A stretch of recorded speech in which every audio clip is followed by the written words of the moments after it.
இன்று பௌர்ணமி, முழு நிலவு நாள். பூமியில் அதிகமாக சக்தி இறங்குறதா சொல்கிறாங்க.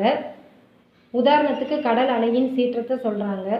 நானுமே இப்போ ஒரு உண்மையை சொல்கிறேன். இதை பேசுகிறதுக்கு முன்னாடி இதை பற்றி பேசின வீடியோஸில் அதெல்லாம் தாண்டி தான் இப்போ பேசிகிட்ருக்கேன். அதுலேயும் இந்த தகவல் சொல்லி தான் வந்திருக்கு.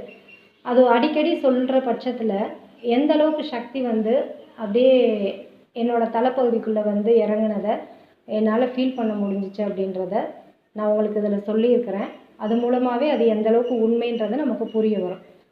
அடுத்து நம்ம ஒவ்வொருத்தரும் ஒரு உச்சபட்ச உண்மையை தெரிஞ்சுக்கணும். அது என்ன அப்படின்னா, நம்ம குடும்ப உறுப்பினர்களுக்கிடையும் சரி, நம்ம யார்கிட்டையாவது பேசி பழகும் போதில், இல்லை நம்மக்கிட்ட யாராவது பேசி பழகும் போதில் நம்ம ஒவ்வொருத்தருக்கும் ஒவ்வொருத்தர் இருக்கிறோம் அப்படின்ற மாதிரி ஆகுது. உதாரணத்துக்கு சொல்லணும்னா, சினிமாவில் சில படத்தில் நான் இங்கேயும் இருக்கேன் அங்கேயும் இருக்கேன்னு சொல்லுவாங்க. ஆத்மா பற்றி கிளாஸ் எடுக்கும் போதில் நான் அதுவே நான் அப்படிலாம் நமக்கு சொல்லி கொடுத்துருப்பாங்க இல்லையா?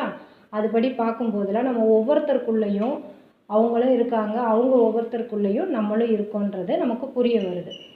அப்போ சண்டைக்கு காரணம் புரிதல் இன்மை அப்படின்னா நம்ம எதை புரிஞ்சுக்காமல் விட்டுருக்கோம் அப்படின்னு பார்த்தா, அந்த சண்டை போடும்போதில் திட்டுறாங்க இல்லையா?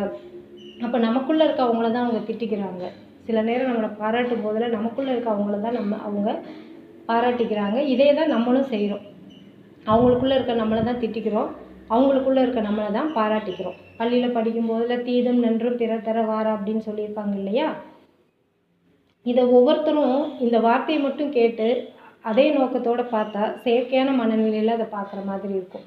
அதனால தான் ஒவ்வொருத்தரும் அவங்களே புரிஞ்சுக்கணும், உணர்ந்துக்கணும்னு சொல்கிறாங்க. நான் அந்த மாதிரி வார்த்தையை கேட்டு பார்க்கும்போதில் எனக்கு செயற்கையான மனநிலையில் தான் அந்த விஷயம் பார்க்குற மாதிரி ஒரு ஆச்சரியத்தை உண்டு பண்ணிகிட்டே இருந்தது. என்னைக்கு புரிதல் வந்ததோ அப்போ தான் ஒரு இயல்பான மனநிலையில் அதை பார்க்க முடிஞ்சது. அப்போ இது மூலமாக நமக்கு என்ன விஷயம் தெரிய வருது? ஒரு தாய் குழந்தையை திட்டுறாங்களா, இல்லை குழந்தை தாயை திட்டுதா? ஒரு தாய் குழந்தைங்களுக்கு நல்லது கெட்டது சொல்லி கொடுக்குறாங்களா, இல்லை ஒரு குழந்தை தாய்க்கு நல்லது கெட்டது சொல்லி கொடுக்குதா? இதெல்லாம் நமக்கு நிறைய புரிய வரும். உண்மை என்னன்னு சொல்லணும்னா, சில விஷயங்களில் எனக்கு எங்கள் அம்மா மேலே கோபம். இந்த விஷயம்லாம் புரிஞ்சதுக்கப்புறம் எங்கள் அம்மாக்குள்ளே இருக்கிற என் மேலே தான் நான் கோவப்பட்டிருக்கேன் அப்படின்றது இப்போ தான் எனக்கே தெரிய வருது.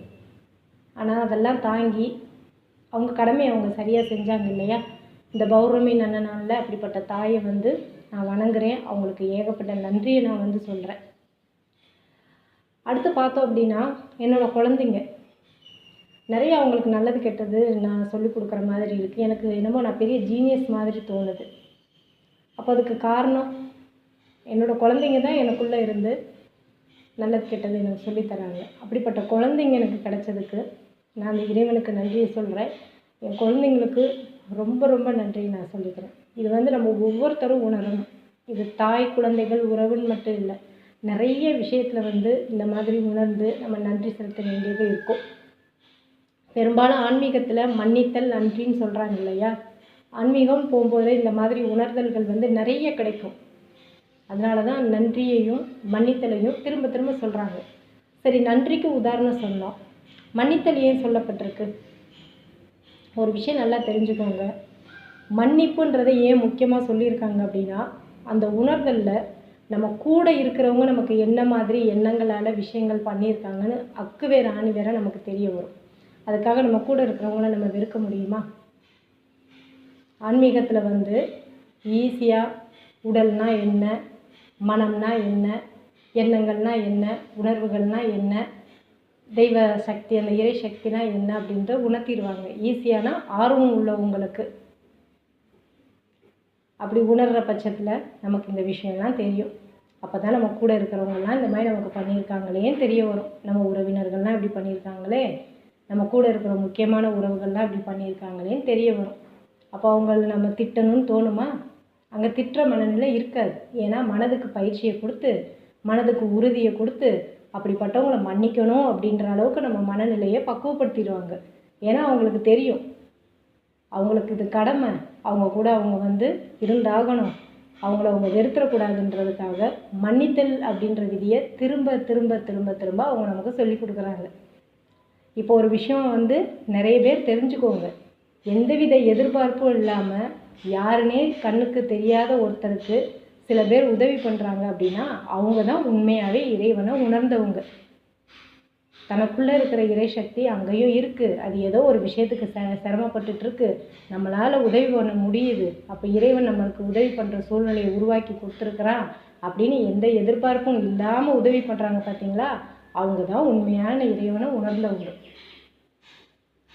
அவங்களுக்கு ரொம்ப நன்றி சொல்லுங்கள். அப்படிப்பட்டவங்களை பார்த்தீங்கன்னா குடும்பத்தில் ஒருத்தவங்க உதவி பண்ணுறாங்கன்னா உதவி பண்ணுறவங்க தான் உதவி வாங்குறவங்களுக்கு நன்றி சொல்லி ஆகணும். ஏன்னா அவங்களோட எண்ணங்கள் தான் அவங்க இன்றைக்கி இந்த நிலைக்கு இருக்கிறதுக்கே பெரும்பாலும் காரணமாக இருக்கும். இது நம்மளும் புரிஞ்சுக்கணும். நம்மளும் குடும்பத்தில் யாருக்காவது உதவி பண்ணுறோம் அப்படின்னா நம்மளோட எண்ணங்கள் அவங்கள அந்த மாதிரி ஆக்கியிருக்கும். அதனால் நம்ம அவங்களுக்கு உதவி பண்ணிகிட்ருக்கோம். அதனால் குடும்பத்தில் ஒருத்தவங்க உதவி பண்ணுற சூழ்நிலையில் இருக்கீங்க அப்படின்னா அவங்க திரும்ப திரும்ப ஒரு விஷயத்தை புரிஞ்சுக்கோங்க. உதவி பண்ணுற நீங்கள் தான் அவங்களுக்கு கிராட்டிடியூட்டோடு இருக்கணும், அதாவது நன்றி உணர்வோடு இருக்கணும். அவங்களுக்கு நல்ல விதமாக உதவி பண்ணணும். ஏன்னா உங்களோட எண்ணங்கள் அவங்கள அந்தளவுக்கு தாக்கியிருக்கு. உங்களை இப்போ திட்ட முடியுமா, வெறுக்க முடியுமா? ஏன்னா நீங்கள் குடும்பத்தில் ஒருத்தர், உங்கள் கூட அந்த பயணம் இருக்கணும் எந்த உறவாக இருந்தாலும். அப்போ இப்போ உங்களை மன்னிக்க தான் முடியும். மன்னிக்கணும்னா அதுக்கு மனசு உறுதியாக இருக்கணும். அது உறுதிப்படுத்துறதுக்கு தான் ஆன்மீகத்தில் அவ்வளோ பயிற்சி முறைகள் தர்றாங்க. இந்த உண்மையை நீங்களும் புரிஞ்சுக்கிறது நல்லது, சொல்கிற நாங்களும் புரிஞ்சுக்கிறது நல்லது.